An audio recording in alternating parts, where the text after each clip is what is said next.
Hello friends, this is Growl. In this video, I'm going to teach you everything you need to know about the Azure Vault for Mythic Plus and Dragonflight. I've been testing all of the dungeons on beta, and I wanted to make a quick and easy to understand guide for Dragonflight release. If you want to experience these new dungeons spoiler-free, by all means go ahead. That's the fun way to play anyway. No matter how well you play, that jerk tank who woke up on the wrong side of the bed is still going to blame you for the bad dungeon run and rage quit anyway. Remember, this video covers Mythic mechanics, so some may be missing if you're running the dungeon on normal or heroic first. This dungeon features several rooms with frozen mobs and patrolling whelps. You can choose to activate the whelps to summon the mobs or simply just walk by them. Generally, I found that these mobs were pretty tough, and we avoided them when possible. If you do happen to activate these and die, I'd recommend taking it slow because there's lots of mobs in these rooms.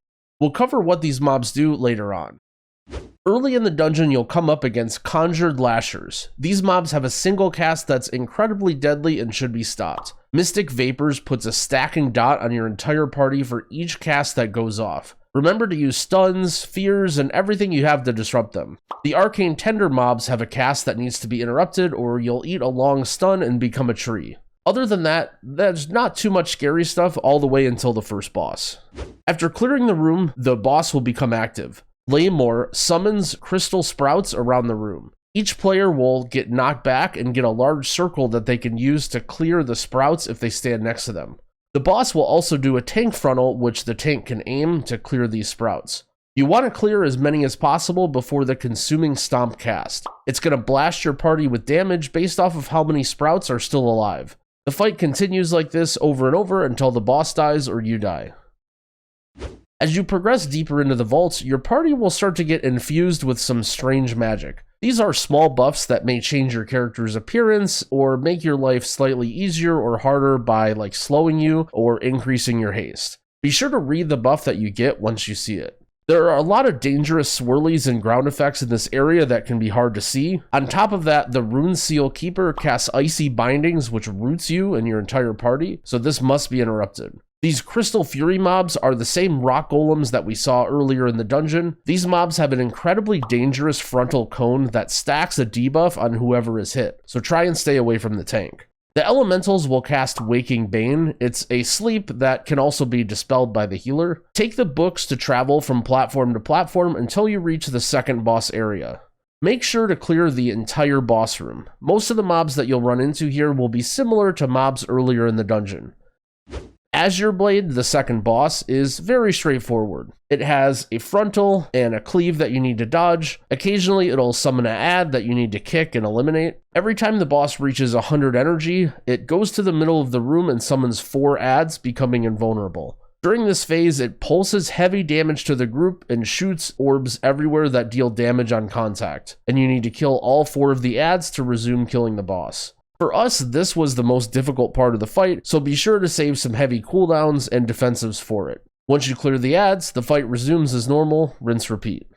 After you defeat the second boss is the fun part of the dungeon. Lots of trash mobs that don't do much and just mostly hit the tank or jump around and do charges. You can pull pretty big here and progress quickly as long as your tank can stay alive. At the end of the chambers, there are 2 breakers that guard the third boss. These are the last trash mobs of the dungeon, so make sure that you have enough count here. They don't do a whole lot, they do have a lot of health, they just kind of beat up your tank. The third boss, Talash Greywing, is one of my favorite fights. It's a very heavy healing intensive boss that acts as sort of a DPS race. Repeatedly, each player is going to get Frost Bombs, which is a debuff that deals damage to you and then drops ice at your feet. This ice hurts really bad, so you want to be spread out, but still close enough together so that you're not taking up too much room with the ice. Occasionally, the boss will also pick a target and use Icy Devastator, which is simply just a beam of AoE damage. Be sure if you're picked that you are out of the group and you also have a defensive active. When the boss reaches 100 energy, it flies to the middle of the room and casts Absolute Zero. This does lethal damage to your entire party unless you're standing on one of the 4 glowing runes. Be sure not to cover any of these runes with the ice from the bombs, as you need to use all 4 of the runes in the room in order to get them all to recharge. So if you skip one of them and go all the way around, all 3 are still going to be broken. The ice will very slowly melt in the room, so it'll give you your space back, The main challenge of the fight is just keeping up with all the healing while not covering up or skipping any of the runes. After you finish the fight, you'll go right away into the final boss. Umbral Skull has gone over a few changes in the beta, so I apologize if the boss isn't exactly as it is in the video as it happens on live. Everyone in the party receives a stacking slow debuff that goes to 70% slow whenever they move. So you need to be more careful with your movement here. If you don't move for 10 seconds, the debuff will get removed.